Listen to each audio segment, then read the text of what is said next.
Students, जय हिंद, नमस्कार, सत श्री अकाल। Welcome back to Nimbus careers. मैं हूं आपका दोस्त, आपका host doctor Saurabh Thakur and स्वागत है आप सभी का वापस। आई होप मौसम अच्छा है, आपकी तैयारी भी अच्छी चल रही है। तो this is the part fourth D triple S P shift 2 का हम पेपर डिस्कस कर रहे हैं। इससे पिछले वाले वीडियोज में हमने शिफ्ट 2 का पार्ट 1, पार्ट 2 एंड पार्ट 3 बार बार आपको एक ही चीज बता रहा हूं बिकॉज आपका जो पेपर आता है that is in the shifts. Basically आपके पास 20 क्वेश्चंस के सेट रहते हैं। जब तक आप पिछले 20 सेट्स क्वेश्चन सबमिट नहीं कराते हैं आप अगले सेट पे मूव नहीं कर सकते। तो सिमिलरली हम भी हर एक वीडियो में उसी तरीके से प्रॉपर तरीके से कवर अप करने की कोशिश कर रहे हैं चीज़ों को। तो अगर आपने पिछली वीडियोस नहीं देख रखी है, शिफ्ट 1 शिफ्ट 2 नहीं देख रखी है, make sure to check it out. Now अगर कंपैरिजन किया जाए शिफ्ट 1 एंड शिफ्ट 2 का हमारे पास, तो शिफ्ट 1 हमारे पास थोड़ी सी कंपैरेटिवली मैं बोलूंगा थोड़ी सी आपकी डिफिकल्ट साइड पे थी। शिफ्ट 2 की अगर मैं बात करूं तो that is on the slightly on the basis of, मैं अगर ईजियर साइड पे बोलूंगा, थोड़े से बहुत इसमें अच्छे क्वेश्चन भी हैं। But again majority of the question यहाँ पे जहां तक मैंने एनालिसिस किया तो यहाँ पे आपके मेजोरिटी ऑफ द क्वेश्चन आपके थोड़े से ईजियर साइड पे है। But again that is why normalization occurs, ठीक है, इसीलिए आपकी नॉर्मलाइजेशन होती है। तो टेंशन नहीं लेनी है, सिर्फ अपने काम पे फोकस करना है, अपनी पढ़ाई पे फोकस करना है। तो बिना किसी देरी के आज की वीडियो चलिए शुरू करते हैं। तो पहला क्वेश्चन आपसे पूछा गया है पार्ट फोर्थ में, बेसिकली आपके पास ये क्वेश्चन नंबर 61 होना चाहिए। ठीक है, this is the question number 61 क्योंकि ये पार्ट फोर्थ का है। This is the part fourth, तो यहाँ पे हम 60 to 80 कवर अप करेंगे। लास्ट वाली वीडियो जो रहेगी आपकी दैट विल बी 81 to 90। ठीक है, तो पहला क्वेश्चन देखिए आपके सामने, देखेंगे क्या पूछ रहा है। ये पूछ रहा है यहाँ पे that genes carried on chromosomes haemophilia is caused of by the gene. Basically आपसे पूछ रहा है कि हीमोफीलिया, सिंपल भाषा में इसका क्वेश्चन का पूछूं कि हीमोफीलिया आपके पास कौन से क्रोमोसोम पे पाया जाता है। ठीक है ना, उसके लिए आपको पता होना चाहिए व्हाट इज हीमोफीलिया। इसका नाम बोल रहा है हीमोफीलिया। बायोलॉजी में हमेशा बार बार एक ही चीज बोलता हूं, टर्मिनोलॉजी पे ध्यान दीजिए, आपके आधे से ज्यादा क्वेश्चन यूं ही सॉल्व हो जाया करेंगे। हीमोफीलिया, हीम मतलब blood, haem is derived from the word haemoglobin या basically blood. Philia means loving. अब इसका मतलब ये नहीं है कि आप वैम्पायर बना दो बंदे को ब्लड लविंग। ठीक है, इसका मतलब ये है बेसिकली आपके पास जो हीमोफिलिक पर्सन होते हैं they are not able to, मतलब खुद तो कहाँ ही रोकेंगे but their body is not able to stop the bleeding. Basically आपके पास दो चीजें होती है, clotting time and bleeding time. तो उनका जो क्लॉटिंग टाइम होता है, नॉट द ब्लीडिंग टाइम, उनका जो क्लॉटिंग टाइम होता है दैट इज बहुत ज्यादा। हमारा नॉर्मल क्लॉटिंग टाइम कितना होता है, 1 से 2 मिनट, बट जो हीमोफिलिक पर्सन होते हैं उनका क्लॉटिंग टाइम अप्रोक्सीमेटली 10 मिनट तक चला जाता है। आप मान के चलो आपको एक छोटा सा कट लग गया तो आपकी ब्लीडिंग जो है वो 1-2 मिनट में रुक जाएगी। बट अगर, हाँ ऑब्वियसली छोटे कट की बात कर रहा हूँ, बट अगर एक हीमोफिलिक पर्सन को छोटा सा भी कट लग गया, उस छोटी से छोटी ब्लीडिंग को रोकने में कम से कम 10 मिनट लग जाते हैं। Now this is a genetic disorder and this genetic disorder आपके पास कहाँ पाया जाता था? क्वीन विक्टोरिया के टाइम से आपके पास इंग्लैंड की जो महारानी है, इसकी रॉयल फैमिली में ये आपका हीमोफीलिया पाया जाता था। Therefore this haemophilia is also called as royal haemophilia. इसको और क्या बोला जाता है? Royal haemophilia.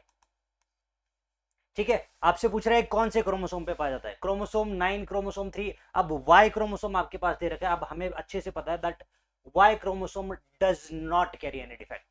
वाई क्रोमोसोम आपके पास कोई भी एलील कैरी ही नहीं करता, ये आपके पास कोई भी डिजीज कैरी नहीं करता है। इधर मदर आपकी कैरियर होगी, इधर she will be affected. But boys के केस में, मेल्स के केस में there is no carrier at all because Y chromosome कोई भी कोई जीन कैरी करता ही नहीं है। तो वाई क्रोमोसोम यहां से एलिमिनेट हो जाएगा। आंसर बेसिकली आपका क्या रहेगा? X chromosome. ठीक है, बिकॉज फीमेल्स आर बेसिकली इधर कैरियर्स और इधर they are affected individuals. Males हमेशा अफेक्टेड रहेंगे इसमें। ठीक है, क्योंकि आप ऐसा देख के चलो X-Y, यहां पे आपके पास ये बंदा हमेशा अफेक्टेड रहेगा। क्लियर है? चलिए अगला सवाल। विच of the following is an example of cytoplasmic inheritance in paramecium? Paramecium में से कौन सा एग्जांपल है आपके पास साइटोप्लाज्मिक इनहेरिटेंस? अब थोड़ा सा अगर मैं दिमाग लगाऊं यहां पे, बिल्कुल थोड़ा सा, ज्यादा नहीं, थोड़ा सा। Cytoplasmic inheritance, now is cytoplasm part of nucleus? नहीं। Is cytoplasm not part of the nucleus? Then क्या यहां पे क्रॉसिंग ओवर होगी? नहीं। तो दैट मींस क्या यहां पे क्रोमोसोम फॉर्मेशन होगी? नहीं। बेसिकली साइटोप्लाज्म में अगर कोई इनहेरिटेंस हो रही है, that means it does not follow the mode of sexual reproduction. ठीक है, सेक्सुअल रिप्रोडक्शन नहीं हो रही है यहाँ पे, बेसिकली साइटोप्लाज्म में आपके पास जो चीजें थी वही आगे के पास प्रोजेनी के पास जा रही हैं। ठीक है, जो बेसिकली साइटोप्लाज्म में हमारे पास चीजें थी वही आगे किस में जा रही है, प्रोजेनी में जा रही है। नाउ यहाँ पे अगर बात की जाए तो अगर मैं ऑप्शन देखूं, ऐसा कौन सा ऑप्शन है जो मुझे लग रहा है which is not related to the parents. ठीक है, eye colour inheritance, eye colour inheritance obviously हमारे पेरेंट्स पे डिपेंड करेगी, it is totally dependent upon the parents. ठीक है, presence of kappa particles in producing paramecium, हाँ जी, बेसिकली जो आपके कैपा पार्टिकल्स होते हैं they are classical example of cytoplasmic inheritance. अब यहाँ पे ये एक लेट अस से टॉक्सिन प्रोड्यूस करते हैं जिसका नाम है paramecin. This paramecin toxin is what makes the, basically हमारे पास दो स्ट्रेन्स होते हैं हर एक चीज के। यहाँ पे अगर मोस्ट प्रोबेबली मैंने डायग्राम लगा के रखी है, हाँ जी ये देखिए, ये डायग्राम आपको यहाँ पे क्या बता रही है, दिस डायग्राम टेल्स हर कि यहाँ पे ये जो कैपा पार्टिकल्स है, this is what it makes it the strain, the killer strain. यही स्ट्रेन हमारे पास इस स्ट्रेन को क्या बनाता है, किलर स्ट्रेन। अब जैसे हमारे पास फॉर एग्जांपल बात की जाए, अब स्ट्रेप्टोकोकस निमोनिया की बात की जाए, स्ट्रेप्टोकोकस निमोनिया में हमारे पास दो स्ट्रेन पाए जाते हैं, R strain and S strain. जो एस स्ट्रेन होता है that is more deadly because उसके पास स्पेसिफिक जीन्स पाए जाते हैं, स्पेसिफिक एक हमारे पास वो पाए जाते हैं जिसकी वजह से इट इज डेडली। सिमिलरली हमारे पास पैरामीशियम है, जिस पैरामीशियम के पास आपके पास कैपा पार्टिकल्स पाए जाएंगे they will be termed as killer strain, और दूसरा normal paramecium does not cause any harm. ठीक है, चलिए अगला सवाल देखेंगे क्या पूछ रहा है आपसे। आपसे पूछ रहा है यहाँ पे विच of the following is an example of DNA nucleotide. DNA nucleotide का पूछ रहा है एग्जांपल कौन सा है, ribose. Ribose is a 5 carbon sugar. 5 carbon क्या है, ये शुगर है। 5 कार्बन शुगर है तो राइबोज तो नहीं हो सकता क्योंकि हमसे क्या पूछा है, nucleotide. Now what is a nucleotide, इसके लिए आपको पता होना चाहिए what is the difference between a nitrogenous base, a nucleoside and a nucleotide. Nitrogenous base तो हमारे पास 5 होते हैं, कौन कौन से, adenine, guanine, uracil, thymine and cytosine. ठीक है, ये नाइट्रोजनस बेसिस हैं। इसी नाइट्रोजनस बेसिस के साथ जब मैं एक शुगर लगा दूंगा, लेट अस से ribose, it becomes a nucleoside. And इसी शुगर के साथ जब मैं एक फॉस्फेट ग्रुप भी लगा दूंगा, इट बिकम्स अ न्यूक्लियोटाइड। ठीक है, तो राइबोज तो सर शुगर है तो इसको तो एलिमिनेट कर दो। Uracil and thymine, now thymine is a nitrogenous base, uracil also is a nitrogenous base, अभी हमने डिस्कस किया। आंसर बचता है दैट इज DAMP। ठीक है, डीऑक्सी एसिडोनिन मोनोफॉस्फेट, हाँ जी ये हमारे पास इट इज अ न्यूक्लियोटाइड। अब देखो uracil and thymine both are nitrogenous bases whereas ribose is a sugar. तो एलिमिनेशन मेथड बेसिकली, अगर आपको ये ऑप्शन नहीं भी पता था, एलिमिनेशन मेथड अगर आप यहां पे इस्तेमाल करते तब भी आपका आंसर इजीली आ जाना था। ठीक है, चलिए क्या पूछ रहा है यहां पे, आपसे पूछ रहा है यहां पे who propose that the inheritance of human blood group A B and O is determined by 3 allelomorphic genes. कौन से साइंटिस्ट ने, आपके पास बार बार बोल रहा हूं, दिस इज मोस्ट प्रोबेबली आपके पास ये 6ठा या 7वां साइंटिस्ट पूछ लिया होगा जिसका नाम पूछ लिया, तो साइंटिस्ट के नाम और इनकी कॉन्ट्रीब्यूशंस बहुत ज्यादा इंपॉर्टेंट। चलिए ऑप्शन देखते हैं। सबसे पहले पूछ रहे हैं मॉर्गन, तो क्या मॉर्गन है, नहीं मॉर्गन नहीं है। क्यों नहीं है, मॉर्गन ने तो क्या किया था, ड्रोसोफिलिया, ड्रोसोफिलिया के साथ क्या किए थे इसने, सेक्स डिटर्मिनेशन। ड्रोसोफिलिया के अंदर इसने क्या देखी थी, सेक्स डिटर्मिनेशन। अब 90% ऑफ द स्टूडेंट्स क्या टिक करके आ जाएंगे, लैंडस्टीनर। 110% मान के चलो लैंडस्टीनर टिक करके आ जाएंगे। क्यों, क्योंकि लैंडस्टीनर ने आपके पास ABO ब्लड ग्रुप दिया था, उसके हिसाब से तो ठीक भी है। ABO ब्लड ग्रुप किसने दिया था, लैंडस्टीनर ने, और इसी ने हमारे पास क्या दिया था, RH फैक्टर भी दिया था, इसी ने हमारे पास RH फैक्टर भी दिया था। तो आंसर टिक करना लाजमी भी है, बट जिसने ये आंसर टिक किया उसका आंसर हो जाएगा गलत। क्यों, क्योंकि लैंडस्टीनर ने सिर्फ ABO ब्लड ग्रुप को इजाद किया था। जो बेसिकली जो जीन्स के ऊपर जो डोमिनेंट आपके पास को डोमिनेंस आती है, that was found out by Bernstein, that was found out by Bernstein. ठीक है, not the beetle, Bernstein. Clear है? लैंडस्टीनर ने तो एबीओ ब्लड ग्रुप को बेसिकली आइडेंटिफाई किया था, बेसिकली आप मान सकते चलो इसको, इसने उसको आइडेंटिफाई किया था, आरएच फैक्टर को भी इसने आइडेंटिफाई किया था, बट जो आपके पास जो एलियोमॉर्फिक जीन्स है जिसको जिसने आइडेंटिफाई किया था that was Bernstein, not Landsteiner. ठीक है, चलिए कोई डाउट इसमें? नहीं, चलिए। What is the primary function of mRNA sorry miRNAs in eukaryotic gene silencing? क्या पूछ रहे हैं आपसे यहाँ पे? What is the function of micro RNAs in eukaryotic gene silencing? पहला ऑप्शन है हमारे पास डिग्रेडेशन ऑफ जीनोमिक डीएनए, नहीं। Binding of mRNA 3 UTR leading to the mRNA degradation of translation repression, हाँ जी, this should be are correct answer. हाँ जी, बहुत ही बेसिक सा सवाल है, इसको एक्सप्लेन करने की भी जरूरत नहीं है। चलिए अगला question, in population genetics what is the term for random fluctuation in allelic frequency due to chance? अब पहले करेंगे what is allelic frequency. Allelic frequency, let us say what is allelic frequency, मैं बात करूं, लेट अस से यहाँ पे नीचे चींटियां, 5 चींटियां ब्लैक है एंड 5 चींटियां रेड है, तो वो मेरे पास उनकी एलीलिक फ्रीक्वेंसी बन गई। अब यहाँ पे उस केस में इसकी एलीलिक फ्रीक्वेंसी की रेशियो क्या है? 5:5। 5 ब्लैक है सर एंड 5 रेड है, कोई दिक्कत नहीं। अब आते हैं ऑप्शन पे, व्हाट इज जेनेटिक ड्रिफ्ट? तो अब देखो जेनेटिक ड्रिफ्ट में क्या होगा, लेटेस्ट से जेनेटिक ड्रिफ्ट में यहाँ पे मैं बोल रहा हूँ नीचे 5 लाल चींटियां और 5 ब्लैक चींटियां, मैं यहाँ पे थोड़ा सा यहाँ पे खिसका और उन 5 चींटियों में से 4 चींटियां कौन सी? रेड वाली मर गई, रेड वाली 4 चींटियां आगे को मर गई। अब यहाँ पे इसकी रेशियो क्या हो जाएगी? 5:1, 5:1 हो जाएगी क्योंकि 4 चींटियां तो मर गई। तो इस केस में जो डिक्रीज इन, जो बेसिकली आपके पास चेंज इन एलीलिक फ्रीक्वेंसी हुआ, वो किसकी वजह से हुआ? Just a random event. मेरा पैर रखना एक रैंडम इवेंट था, ठीक है। आप यहाँ पे 2 मच्छर हैं, उसके ऊपर में से एक मार दो, 1:0 होगी। अब वहां पे आपने क्या वो किया कि यार मैं रेड वाली को ही मारूंगा या ग्रीन वाली को ही मारूंगा, वहां पे आपने, it was simply a random event. This is called as genetic drift. Natural selection तो एनवायरमेंटल फैक्टर्स की वजह से होता है। लेट से पानी भर गया, आपने अगर वो मूवी देख रखी है, there is a movie, I forgot its name, तो बहुत प्यारी मूवी है।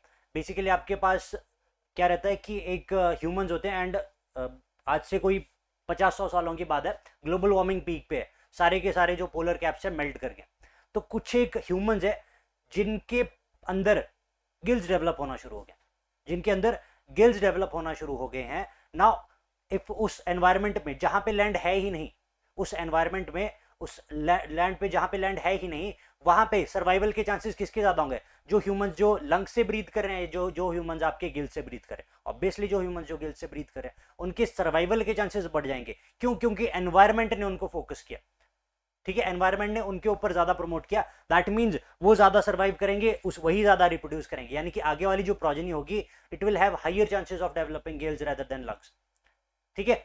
तो natural selection is based upon the environmental factor, not on any random event. Mutation तो बेसिकली आपके पास जीन लेवल पे चली जाती। जीन फ्लो क्या रहता है? Now what is gene flow? Basically जब आपके पास रिप्रोडक्टिव जो आपके स्टेज में आपके ऑर्गेनिजम्स होते हैं वो किसी दूसरी जगह पे शिफ्ट कर जाते हैं। लेट अस से जापान बोल रहा है कि मेरे पास पॉपुलेशन डिक्लाइन हो रही है, बिकॉज उसके जो, लेट अस से अगर मैं बोलता हूँ कि इंडिया की पॉपुलेशन लेट अस से मैं बोलता हूँ डिक्लाइन हो रही है, तो होगा क्या कि उसके जो फर्टाइल इंडिविजुअल हैं वो लेट अस से जाके ऑस्ट्रेलिया चले जा रहे हैं, तो वहां पे जिसकी वजह से इंडिया की जो ये पॉपुलेशन है दैट इज श्रिंकिंग, तो that is called as gene flow. Genetic drift will be our answer because it is due to the chance basically random event. Clear है? चलिए अगला सवाल, which of the following molecular evidences supports the theory of evolution? अब यहां पे बहुत ध्यान से देखिए, इन्होंने क्या पूछ रखा है? Molecular evidence. क्या पूछ रखा है इन्होंने यहां पे? Molecular evidence. Analogous structures in a species. Now analogous और homologous organs, these both are anatomical evidences. These both are anatomical evidences. Anatomical evidences means आपकी बॉडी कैसी है, स्ट्रक्चर कैसा दिखता है, that is based upon the anatomical. But आपसे क्या पूछ रखा है? आपसे पूछ रखा है molecular evidences.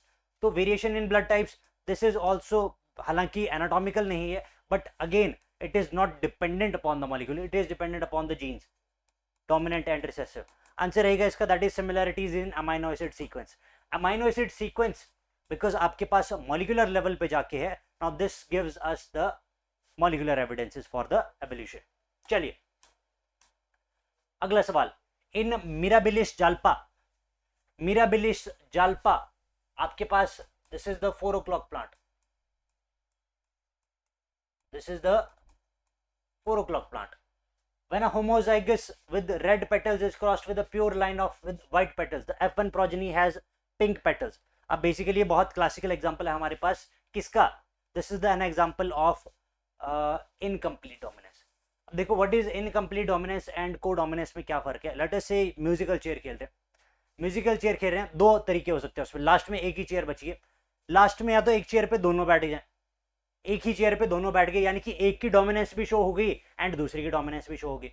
This is called as को डोमिनेंस. अब लेट अस से लास्ट में एक दोनों बैठ रहे थे, लड़ते लड़ते चेयर ही गिर गई, तो ना एक अच्छे से एक्सप्रेस कर पाया खुद को, ना दूसरा अच्छे से एक्सप्रेस कर पाया खुद को. This is called as incomplete dominance. Now यहाँ पे आपके पास एक आपके पास रेड है और दूसरा आपके पास कैसा है, white.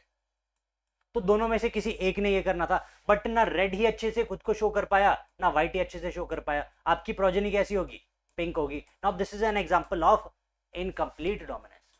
This is an example of incomplete dominance. Codominance का क्लासिकल एग्जांपल क्या है हमारे पास, A B blood group, A B, जहां पे ए बी अच्छे से खुद को शो कर रहा है एंड बी भी दोनों को इक्वल इसमें शो कर रहा है. ठीक है. Parthenogenesis, development of fruits without fertilisation, कोई लेना देना नहीं है यहाँ पे. पॉलीप्लॉइडी का भी यहाँ पे कोई लेना देना नहीं. क्लियर है. चलिए अगला सवाल क्या पूछ रहे हैं आपसे, विच of the following scientist undertook experiment. फिर से आ गया भाई साइंटिस्ट तो मैं बोल रहा हूं खा जाओ, ऐसे तल के खा जाओ, जैसे मर्जी खा जाओ, पर खा जाओ. Which of the following scientist undertook experiments at the University of Chicago to mimic the environmental condition of primitive earth. Now primitive earth की बात की जाए तो प्रिमिटिव अर्थ का जो एनवायरमेंट था हमारे पास, दैट वाज रिड्यूसिंग. वहां पे कौन कौन सी गैसेस एग्जिस्ट करती थी जो आपके मन का वहम है. आप क्या बोल रहे हो सर, वहम से याद रखना WHAM. वहां पे सिर्फ 4 चीजें थी हमारे पास. W means water, H means hydrogen H2, A means ammonia NH3 and M means methane CH4. These were the only 4 gases जो उस टाइम के रिड्यूसिंग एनवायरमेंट में प्रेजेंट थी. ठीक है. तो ये एक्सपेरिमेंट किसने किया था, जॉर्ज मेंडल का तो कोई लेना देना नहीं है, ये तो आपके जेनेटिक्स वाले भाई साहब थे, इसको यहां से साइड कर दो. एल्फ्रेड वॉलेस ने आपके पास क्या दिया था, theory of natural selection. Sir क्या बात कर रहे हो, चार्ल्स डार्विन ने भी तो नेचुरल सिलेक्शन दिया है. तो Charles Darwin and Alfred Wallace दोनों ने हमारे पास थ्योरी ऑफ नेचुरल सिलेक्शन दे रखी है, बट दोनों ने इंडिविजुअली दे रखी है.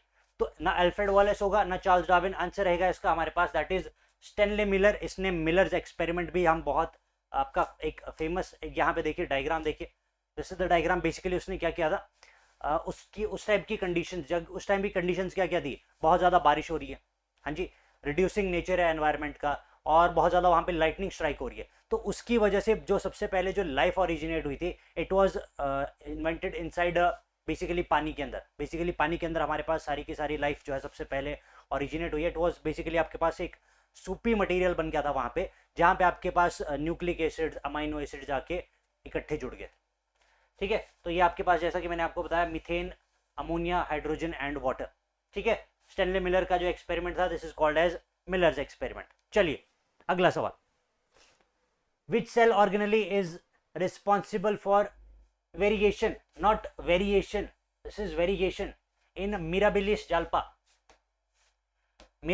Jalpa, again 4 o'clock plant. अब what is variegation? Now variegation is not related to flowers, it is related to leaf. Now what is its concept basically? अब leaf से होगा तो आंसर तो साफ दिख रहा होगा, लीफ मैंने बोल दिया तो आंसर तो साफ दिख रहा होगा, बट चलो एक बार देख लेते हैं. लेट अस से फीमेल, उसको बेसिकली आपके पास मेल पार्टनर से कोई लेना देना नहीं है. फॉर एग्जाम्पल मैं एक ह्यूमन हूं और मेरी पार्टनर लेट अस से एक उसके बाल पिंक है, जन्मजात ही पिंक है. ठीक है. तो आगे को जो बच्चा होगा उसके बाल पिंक ही रहेंगे, क्योंकि उसको ऐसा नहीं होगा पिंक और मेरे ब्लॉन्ड पिंक बना देंगे, कुछ और बना देंगे. बेसिकली उसके बाल जो है वो आगे को पिंक ही रहेंगे. क्यों? क्योंकि उसका मेरे साथ कोई लेना देना नहीं है, उसका लेना देना सिर्फ किसके साथ है, फीमेल वाले पार्ट के साथ. तो same goes with leaf. Basically आपके पास सिर्फ लेना देना किससे है, लीफ वाले स्ट्रक्चर से, नॉट द मेल प्लांट। तो कौन सा रिस्पॉन्सिबल होगा लीफ के लिए, लीफ के लिए कौन सा स्ट्रक्चर, कलर के लिए कौन सा रिस्पॉन्सिबल होता है, गोल्जी बॉडीज रिस्पॉन्सिबल होती है, नहीं सर। एंडोप्लाज्मिक रेटिकुलम रिस्पॉन्सिबल होता है, नहीं। Chloroplast should be our answer, because chloroplast is responsible for the green colour of the plant, specially green colour में भी कौन सा आपका, क्लोरोफिल। ठीक है, चलिए ये देखिए ये डायग्राम है यहाँ पे। अगर आप इस डायग्राम से देख पाए तो ये जो फीमेल है इसका कलर कौन सा है, दैट इज पेल ग्रीन। इसका कलर कौन सा है, पेल ग्रीन। यहाँ पे फीमेल का कलर कौन सा है, डार्क ग्रीन। तो ऐसा नहीं हुआ कि बीच का मीडियम हो गया है ना, इनकम्प्लीट डोमिनेंस। तो यहाँ पे जो एफ1 प्रोजेनी है उसका कलर कैसा रहा, डार्क ग्रीन। सिमिलरली आपके पास यहाँ पे F1 प्रोजेनी का कलर कैसा रहा, पेल ग्रीन, जो कि किसके ऊपर डिपेंडेंट था, सिर्फ और सिर्फ female flower, not on the male flower. उसको फर्क ही नहीं पड़ता मेल फ्लावर से। ठीक है, चलिए। A single peptide bond usually contains how many amino acid? Single peptide, a single peptide यानी कि बेसिकली किसकी बात कर रहे हैं यहाँ पे, ये मोनोपेप्टाइड। मोनोपेप्टाइड जुड़ के क्या बना देते हैं, दो पेप्टाइड जुड़ के क्या बना देंगे, डाइपेप्टाइड।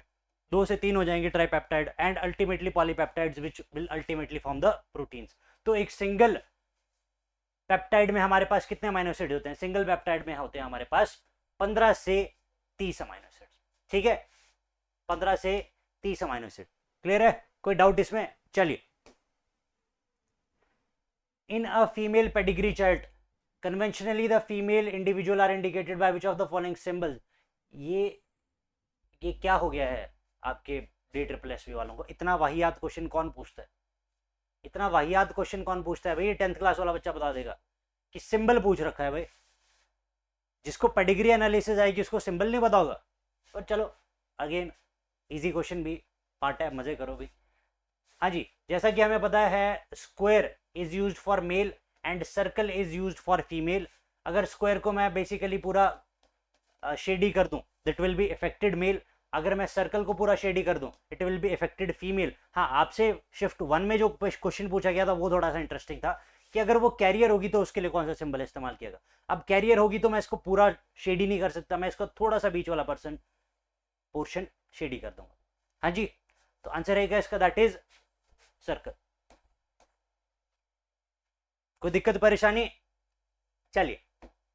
हाँ जी, ये इसका मैंने डायग्राम लगा रखी है, इसका स्क्रीनशॉट ले सकते हैं। ठीक है, चलिए।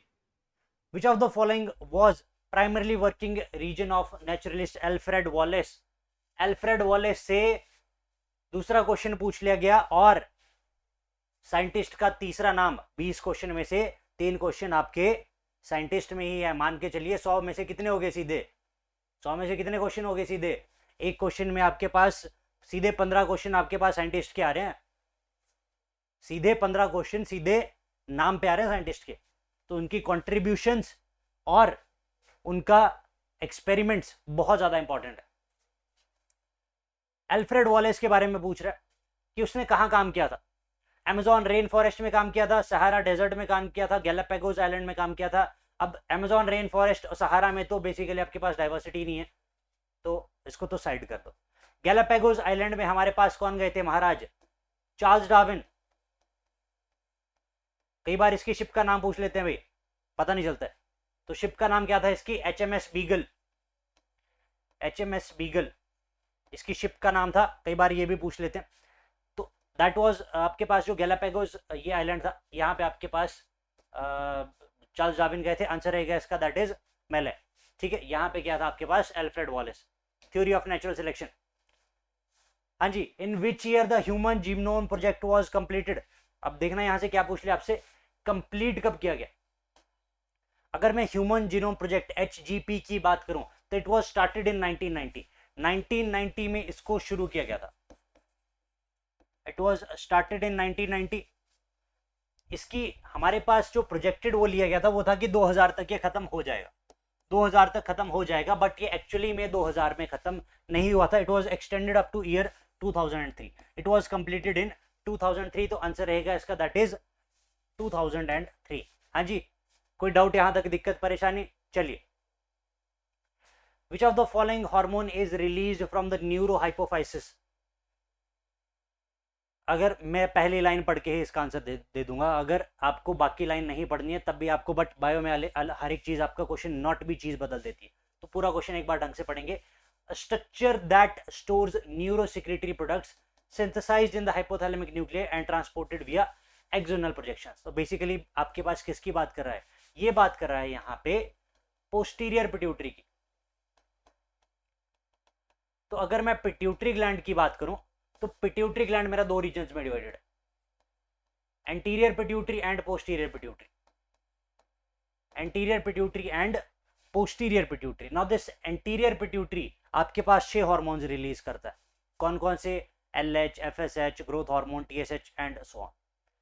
पोस्टीरियर पिट्यूटरी सिर्फ 2 हार्मोन्स रिलीज करता है मेरे पास, ऑक्सीटोसिन एंड वैसोप्रेसिन।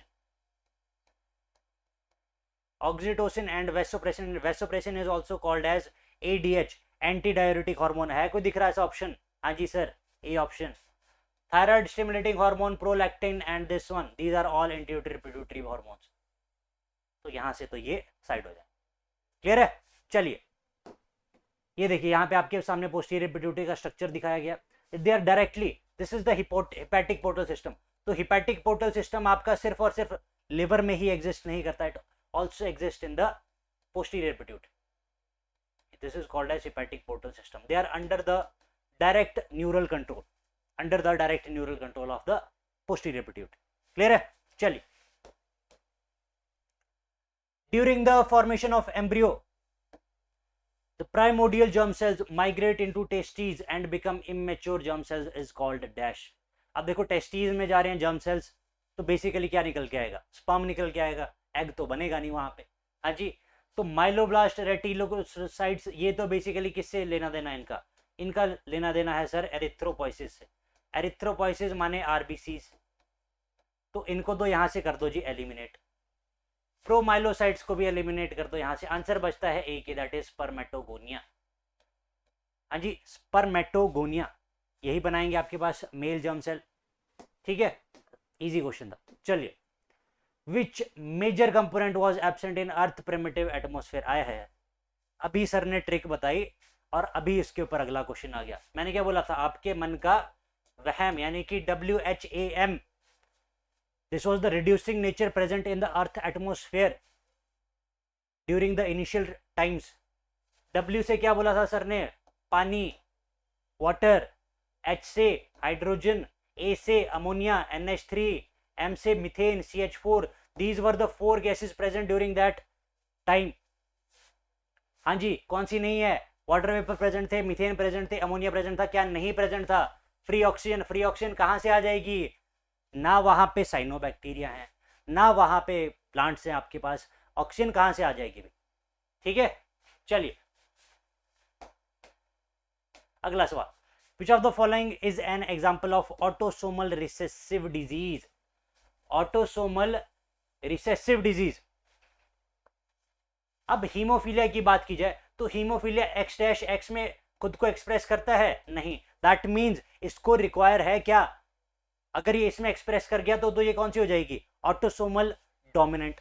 बट ये कौन सी है, this is autosomal recessive, sorry हाँ जी, this is not autosomal dominant. Basically आपके पास क्या बात कर रहा है, देखो हीमोफीलिया अगर आपके पास X' में ही आपके पास शो करती है यहाँ पे, this means it is autosomal recessive disease.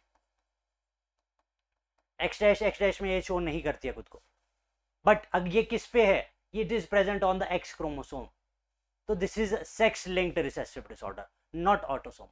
ठीक है, सिकल सेल एनीमिया, हाँ जी ये करता है सर, A' दोनों प्रेजेंट होना चाहिए यहाँ पे, तभी इट इज सॉरी कौन सी ऑटोसोमल रिसेसिव डिजीज। ठीक है, टर्नर सिंड्रोम का तो कोई लेना देना नहीं यहाँ पे, this is XXY, this is basically triploidic. ठीक है, तो यहाँ पे इसका कोई लेना देना नहीं है, आंसर रहेगा that is sickle cell anaemia. Haemophilia आपके पास कैसा है, भले ही वो भी ऑटोसोमल सॉरी दिस इज भले ही it is recessive but it is not autosomal, it is sex linked. Main advantage of ICSI intracytoplasmic sperm injection, कब लगाएंगे भाई, इंजेक्शन कब लगता है तुमको, यहां पे हमने बेसिकली ओवम को इंजेक्शन लगा दिया, और इंजेक्शन कब लगेगा, इंजेक्शन कब लगता है जल्दी बताएंगे भाई, ग्लूकोज का इंजेक्शन कब लगता है, IV लाइन। ऑब्वियस सी बात है, जब मैं खाना खा रहा हूँ बाहर आ जा रहा है, जब मेरे नॉर्मल रूट से कोई चीज़ नहीं पहुंच पा रही है स्टमक में, मेरे ब्लड में, तब मुझे आईवी लाइन लगेगी, ताकि डायरेक्टली चीज़ें कहाँ पहुंच पाए मेरे ब्लड में। ठीक है, लेटेस्ट से मैं खाना नहीं खा पा रहा हूँ, मेरे पेट में किसी ने चाकू मार दिया, अब खाना तो डाइजेस्ट होगा नहीं क्योंकि स्टमक तो डैमेज है, बट मेरे ब्लड को ऑक्सीजन, ये ग्लूकोज तो चाहिए, तो डॉक्टर क्या करेगा, सबसे पहले ग्लूकोज लगाएगा। क्यों? क्योंकि ब्लड को क्या चाहिए, ग्लूकोज चाहिए, सेल्स को क्या चाहिए, ग्लूकोज चाहिए, तो डायरेक्टली हमने ग्लूकोज दे दिया। अब यहाँ पे बोल रहा है आपके पास main advantage of intracytoplasmic sperm injection. कब लगाएंगे स्पर्म इंजेक्शन? आप स्पर्म इंजेक्शन देखो, स्पर्म इंजेक्शन कब लगेगा, जब आपका स्पर्म वहां तक, एग तक नहीं पहुंच पाएगा। दैट मीन्स अगर वो एग तक नहीं पहुंच पाया, उसके किस में दिक्कत है, उसकी मोटिलिटी में दिक्कत है भाई। तुम पहाड़ पर नहीं चढ़ पा रहे हो, क्या दिक्कत है, टांगों में दिक्कत है।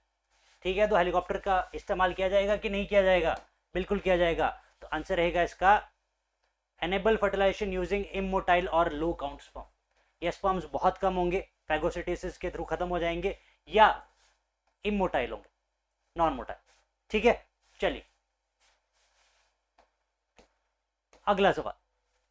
Consider the following statement. हाँ जी, 2 स्टेटमेंट टाइप क्वेश्चन पूछ रखा है आपसे, this is the last question, तो बहुत ध्यान से इसका आंसर देखेंगे।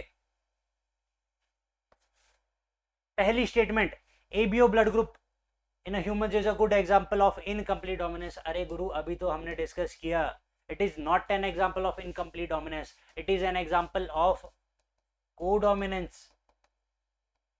तो स्टेटमेंट 1 तो होगी हमारे पास इनकरेक्ट। बी, दूसरी स्टेटमेंट पढ़ो जी। The genotype IAI